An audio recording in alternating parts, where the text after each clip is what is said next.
how can I describe the plot? Clara is basically summoned to a conference call with Asher, Strax and Jenny and River Song back from the library. Yes. I was really happy to see River Song back from the library. She, in my opinion, is probably some of Alex Kingston's best acting when she's a lot more serious. That's just my opinion, but oh well. So, from there, they are captured by the Whispermen. Now, I'll quickly go on to the Whispermen. I thought they were very, very sinister, but, what were they exactly? Were they just sort of fractions of the Great Intelligence, I guess? That doesn't explain how they look like the Trickster, though.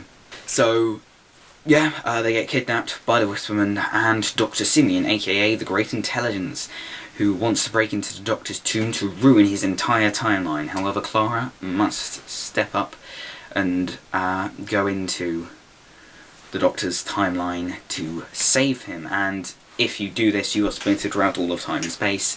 Hence, how Clara is splintered through all of time and space.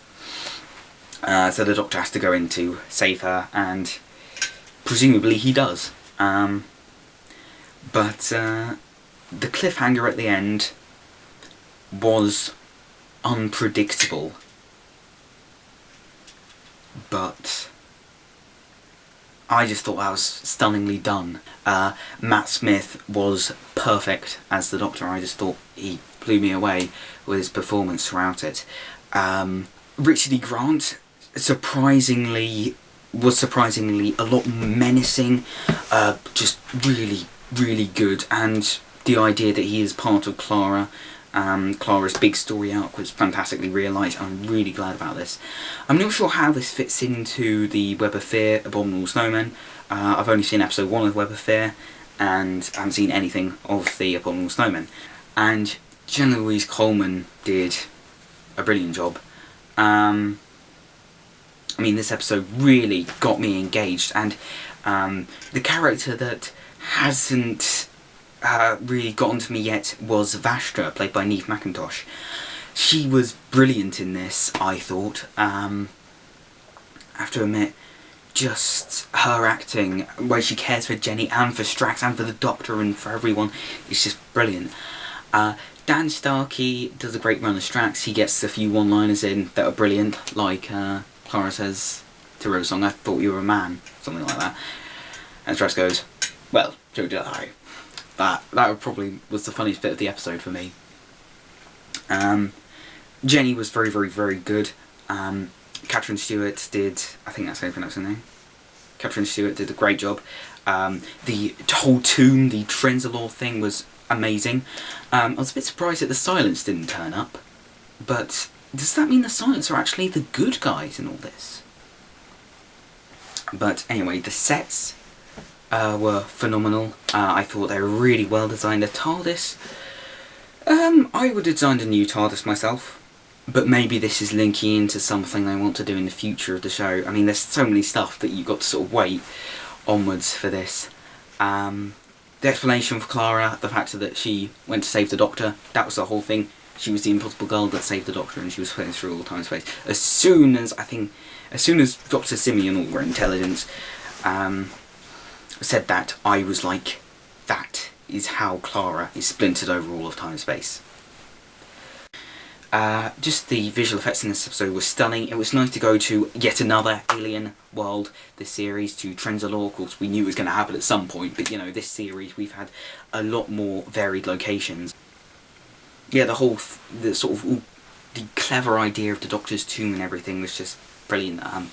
It just felt like this audience is intelligent, we can do stuff like this, unlike other things I've been watching recently, where it treats the audience really stupidly, like they're idiots, but oh well. So, of course, the main focus of this episode was Clara and how she gets everywhere, so it was going to be quite interesting to see how Jenna-Louise Coleman was going to react to this. I thought Jenna-Louise Coleman was fantastic throughout this episode. I think she's been fantastic throughout all her appearances in Series 7. She's probably getting up there. She's probably my favourite main companion of the new series. Yeah, I think Jenna-Louise Coleman does a great job. It doesn't feel like she's got very little character in this episode. I mean, in some previous episodes I felt like she was a little bit too, don't know how to describe it, hollow, if you like. She did a great job as Clara. I felt I really understood her character and everything got tied up and everything. It didn't feel silly. So anyway, everything was really cleverly put together. I can now understand that Clara is sticking with the Doctor. They're really good friends. It's not like a cheap cop-out thing that we have. It does feel like this definitely isn't the end for the Doctor and Clara. I'm sure there's a lot more Clara will have to do in future episodes, particularly in Series 8 and the 50th anniversary special, which looks brilliant from what I've seen of it. Yes. Now to talk about the cliffhanger. This is the bit where it really gets you. Of course, Clara seeing all the past Doctors, brilliant. Of course, the thing I noticed earlier was that Clara said that she saw 11 Doctors, and then the Doctor says, yes, but you missed one. So obviously Stephen Moffat has looked at the Stolen Earth and Jenny's End and thought that he's lost an incarnation there. So there is 12 Doctors, but one the Doctor's been keeping hidden. That makes sense. So the thing I'm not too keen about this is the idea that it's the 9th Doctor, apparently. I don't know how to judge that. I'd rather it be 8.5, but, oh well, we'll see. John Hurt is the Doctor. Brilliant, but the thing that kind of bugged me, which kind of slightly took me out of it, was the way it went introducing John Hurt as the Doctor, or the Doctor as we normal Brits call him. That was just kept me hooked. We got a great cliffhanger like we were promised. That was just a brilliant episode. I can't think of anything at the top of my head that stared me in the face of the plot hole or anything. I thought that was just such a well put together episode, and I cannot at the moment pick out any flaws in it.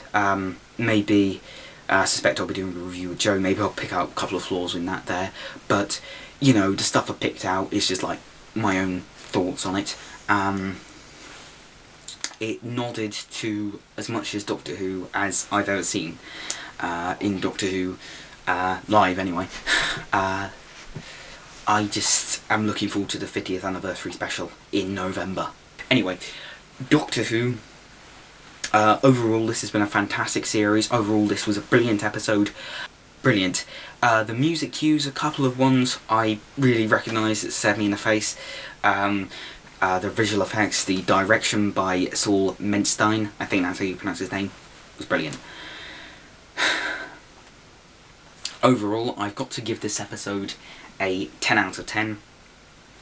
The best episode of Series 7 as a whole.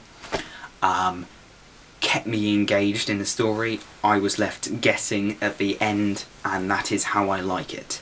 I do not know where they're going here in Doctor Who, but I feel the 50th anniversary can be safe in Stephen Moffat's hands. Thanks for watching this review. I suspect this has been quite a long review. So, yeah, thanks for watching. Thanks for watching all my reviews over the past, 13 episodes. Well, 14 including the Snowmen. Or if you watched after then, after Asylum of the Daleks or whatever. Thank you, anyway. This story is just brilliant. Sorry, 10 out of 10. Brilliant work, Moffat. I'm going to keep watching Doctor Who for as long as I can. This year is going to be great, and it's already been great, so... Thanks for watching, everyone, and goodbye.